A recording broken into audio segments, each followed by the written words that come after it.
El Señor esté con ustedes. Y con tu espíritu. Les anuncio el Santo Evangelio de nuestro Señor Jesucristo, según San Mateo. Gloria a ti, Señor.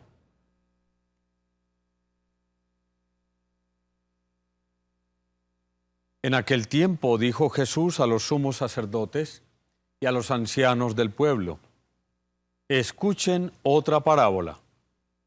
Había un propietario que plantó una viña, la rodeó con una cerca, cavó en ella un lagar, construyó una torre, la arrendó a unos labradores y se marchó lejos.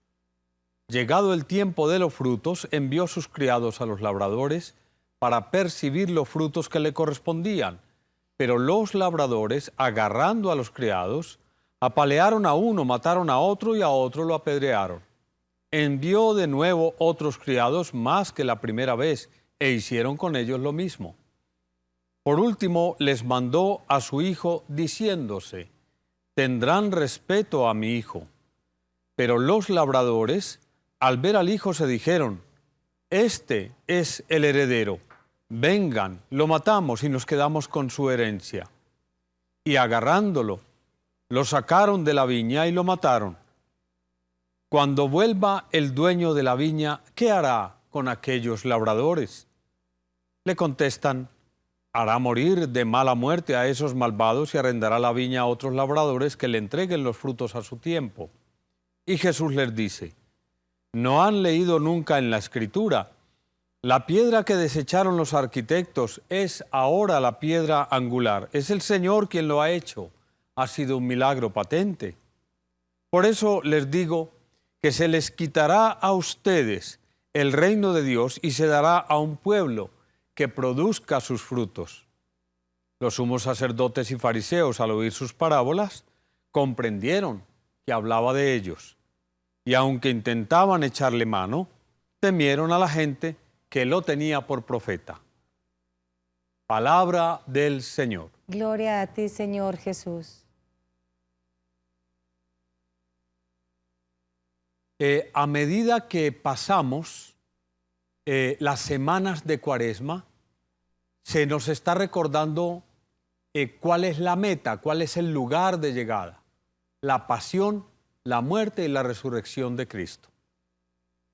Y esto lo sabemos por el contenido que nos ofrece a nosotros la palabra de Dios. Quisiera recordar aquí a un gran profesor que tuvimos, de nombre Alberto Ramírez. Él produjo un librito sobre Melitón de Sardes.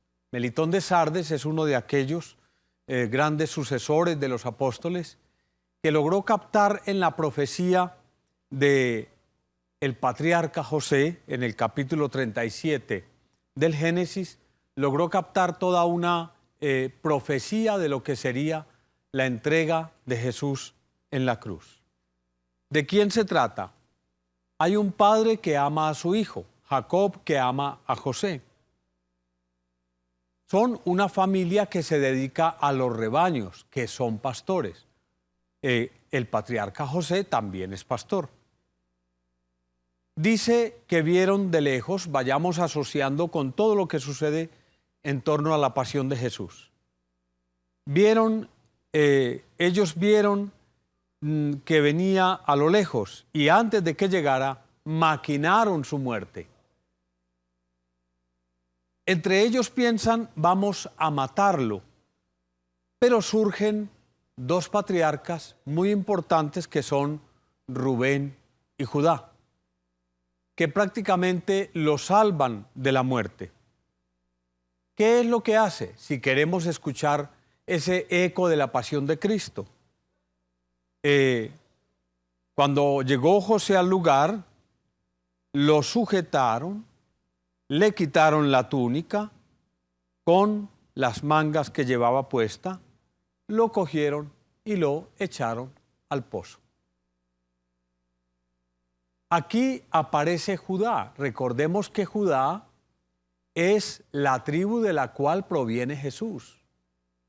Y Judá es quien a manera profética evita la muerte del patriarca José.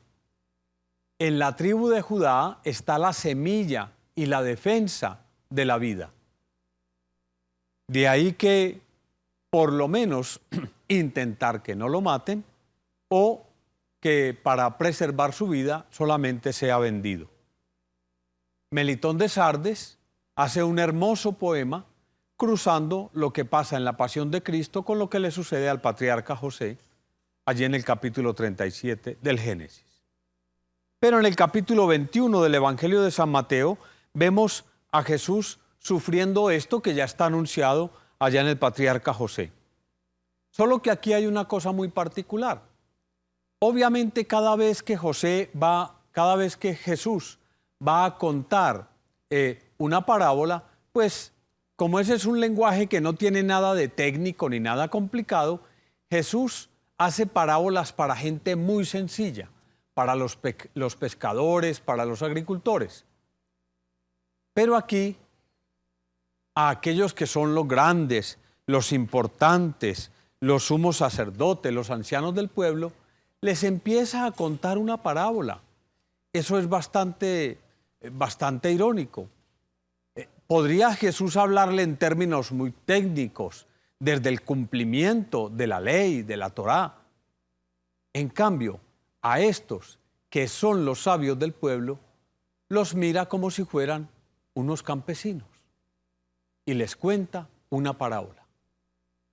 Ellos, según nos dice el mismo final de este evangelio de hoy, no se daban por entendidos y no lograban captar que se refería a ellos. Entonces les empieza a contar que había unos labradores. El punto focal está en el hecho de que agarran al heredero. Fíjense que aquí el problema no es solamente que maten a los criados enviados por el dueño de la viña, sino que el dueño de la viña dice, pues es mi hijo, es el que va a poseer mis bienes en un futuro, estoy seguro que lo van a respetar. Y hicieron lo contrario, lo agarraron, lo sacaron de la viña y lo mataron. ¿Qué dijeron previamente? Este es el heredero, lo vamos a matar y nos quedamos con la herencia. Fíjense ustedes que aquí entonces el problema se transforma, se convierte en otra cosa. Ya no es un conflicto contra el heredero, ¿sí? Saliéndonos de la parábola, ya no es un conflicto con Jesús, sino que es un conflicto con Dios. Porque si llega el heredero y ya lo que intentan no es solamente matar al heredero, sino además de matarlo, quitarle la herencia. ¿Ven? El padre todavía vive, al que van a matar es a su hijo. A su hijo, que todavía no ha muerto, le van a quitar la herencia. Por lo tanto, lo que están pretendiendo, más que matar al hijo, es matar al padre. Es una relación una relación bastante tóxica y bastante difícil, donde aquí el odio contra Jesús a lo que está llevando es a procurar la muerte de Dios, la muerte del Padre, a quitar a Dios de por medio. Uno no puede decir tan frescamente, no, es que a mí eso de Jesús, a mí eso de la iglesia, pues no me interesa. Yo creo en Dios a mi manera. Cuando quitamos a Jesús del medio, estamos quitando a Dios del medio. Y entonces Jesús dice, miren, es que, ¿cómo lo hacemos? Se trata de algo en lo que estamos cumpliendo la Escritura, ¿sí? Como lo dice en un salmo, la piedra que desecharon los arquitectos es ahora la piedra angular. Es el Señor quien lo ha hecho. Ha sido un milagro patente. Fíjense cómo se pone en esto de que Él es la piedra angular. Tal vez ustedes han visto algunas estructuras de construcciones, de edificios, especialmente cuando hacen arcos. Entonces construyen de esta manera. Una piedra angular no es una piedra que está en el fundamento. Una piedra angular es la que está en un arco. Y en un arco hay una piedra principal y entonces el arco de estas piedras se sostiene con esta y el arco de estas piedras se sostiene con esta. Es una piedra fundamental, es una piedra que si la quitamos se derriba un arco. Los que conocen de estas cosas saben, los que conocen de arquitectura, saben que las construcciones con arcos pueden durar siglos y siglos. y por lo tanto cada arco tiene que tener lo que se llama la piedra angular. A esto se refiere el Señor. ¿Cuál es la piedra en la cual nos sostenemos? ¿Cuál es la piedra sobre la cual nosotros construimos nuestra fe, nuestra relación con los demás, nuestra relación con una enfermedad? ¿Cuál es la piedra en la cual nosotros nos sentimos fortalecidos? Pero tengámoslo en cuenta, así, aunque suene bastante ácido, esto que nos está diciendo la palabra. Convertir a Jesús simplemente en un hippie buena gente que vino a hablar de cómo son de bonitas las flores y las mariposas del campo, pues eso es reducirlo. Y entonces pierde poder, su presencia, su palabra, su humanidad y su divinidad. Creemos en Dios, creemos en Jesucristo, Dios y hombre verdadero. Y entonces vaciar de todo su contenido es robarle la herencia y por lo tanto intentar quitar a Dios de por medio. Vamos a tenerlo en cuenta, porque esto que nos dice el Señor nos lo dice para que reaccionemos también como los fariseos, los sacerdotes, los sumos sacerdotes y los ancianos del pueblo. Ellos comprendieron mucho más tarde que se estaba refiriendo a ellos. El Señor esté con ustedes. Y con tu espíritu.